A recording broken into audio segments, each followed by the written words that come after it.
Good evening. Welcome to Alexandria Animal Matters. I'm Linda Couture, your host. And tonight we have with us two really special ladies. Both of them are veterinarians with the Alexandria Animal Hospital, one of my favorite hospitals. Dr. Katy Nelson on the far right, and right next to me is Dr. Sylvia Chaing. And I got to know Sophia a little bit on working on the board of the Animal Welfare League. The Alexandria Animal Hospital is one of the shelter's favorite organizations, and you're two of their favorite veterinarians. I know that, Katy, I see you a lot on TV, on Channel 8, with some puppies or on a special event, and so I know they're very appreciative that you're able to have that kind of connection and help the pet owners of Alexandria keep their shelter in good shape. Well, thank you. And if you'll notice, this is not your ordinary. Remember the blue scrubs that you see, or the green scrubs that you see the doctors waddling around the hospital in with their boots on? This is like the fashion show. Aren't you glad that we're not back in the dark ages? You know, if you get to wear pajamas to work, you can at least wear cute pajamas to work. So, I decided to ask you both on because I was telling you, I heard on NPR this great interview with a bunch of veterinarians from around the country. And many of the people calling in were saying, first of all, how do you become a veterinarian? So let's start with you, Katy. When did you know that you were going to work with animal care somewhere, and when did the veterinary part get into the mix? Well, my story is pretty atypical, I think, of most veterinarians, because I did not know as a young child that I wanted to be a veterinarian. I think you hear that a lot, is I always wanted to be one. I grew up on a farm in South Louisiana, so I definitely grew up around animals. But I was absolutely dead set on being an MD. That's all there was to it. I was going to be a doctor, plain and simple. I went to college. I did 2 years of pre-med, decided I was going to go work at a human hospital for a summer, and passed out 2 times in 3 days. Had to have a CT because I hit my head once, and decided after 3 days, this is so not for me. So at that point, I said, well, I've got all this education and I love animals, so maybe I could think about this veterinary thing. So I went to work at a zoo animal hospital and fell completely in love and said, this is definitely what I want to do. So after that, I applied to vet school and got in. So can you figure out why that there was so much sensitivity with working on people vis-a-vis animals? Was it because animals really need you and they're so helpless, or you don't know? I think it's because they have hairy skin. It's so a whole lot easier for me to stomach, a needle or something like that with an animal's skin. It makes no sense whatsoever, but it's absolutely the truth. I can't handle human medicine at all, period. So how long have you been a veterinarian? I graduated in 2001, so this year will be 9 years. Wow. And you're still loving it?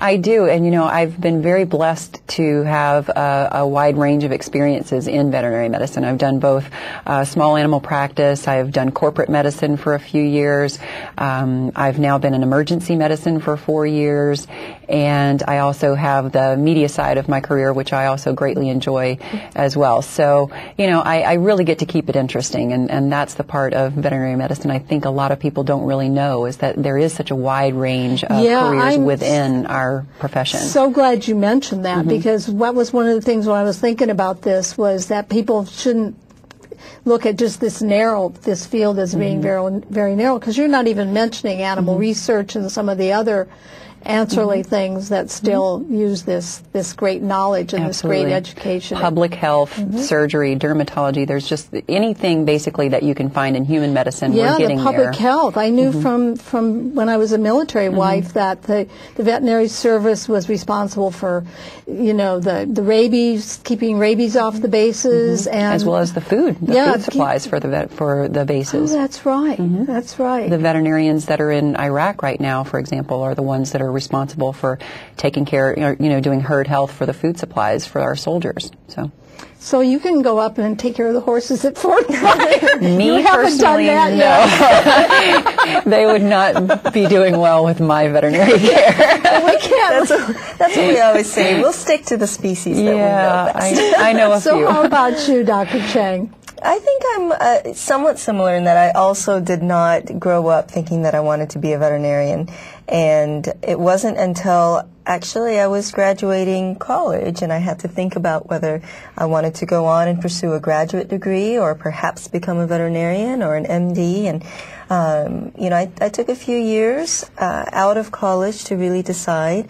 I did work with animals in college in a research setting, so I knew that I had a strong interest in that, and I knew the benefits of medicine and of animal research. I know that's a touchy subject, but of all the good that we can do. And I ultimately decided to go the veterinary route after I worked in an animal clinic, and I really enjoyed it. I loved what the people could do, not just the doctors, but the staff, and I could see the bond that was there between the owners and the pets, and so that really drew me into the field. Now, do either of you have family members who are veterinarians or doctors? So were your parents like encouraging? They must have been. I mean, you're both here and you're both successful. Well, being Asian, I should have become an MD. Oh, okay. Well, that's the natural route. But no, my parents are very supportive. I taught high school for a couple of years. I've done a number of things, and anything that I've chosen to do, they've been very supportive. But it is not the norm in my family to become a veterinarian. In your family, well, you grew up on a farm, though, so I mean, your family was very at home with animals. They were very at home with animals, but from the time I was 2, I was told I was going to be a doctor, but this was the wrong kind of doctor. So it took them a few years to wrap their head around it. But once they did, now I don't think they would change it for the world. I think they love what I do. But it did take them a little while to get accustomed to it. Now, you both have had rather eclectic experiences. What if you just wanted to be a surgeon? Can you just be a veterinary surgeon, or what if you wanted to be just an exotic specialist? Are you able to do that, and how do you make that happen? Sure. Absolutely. You can do pretty much any specialty that you choose. If there's a niche for it, you can do it.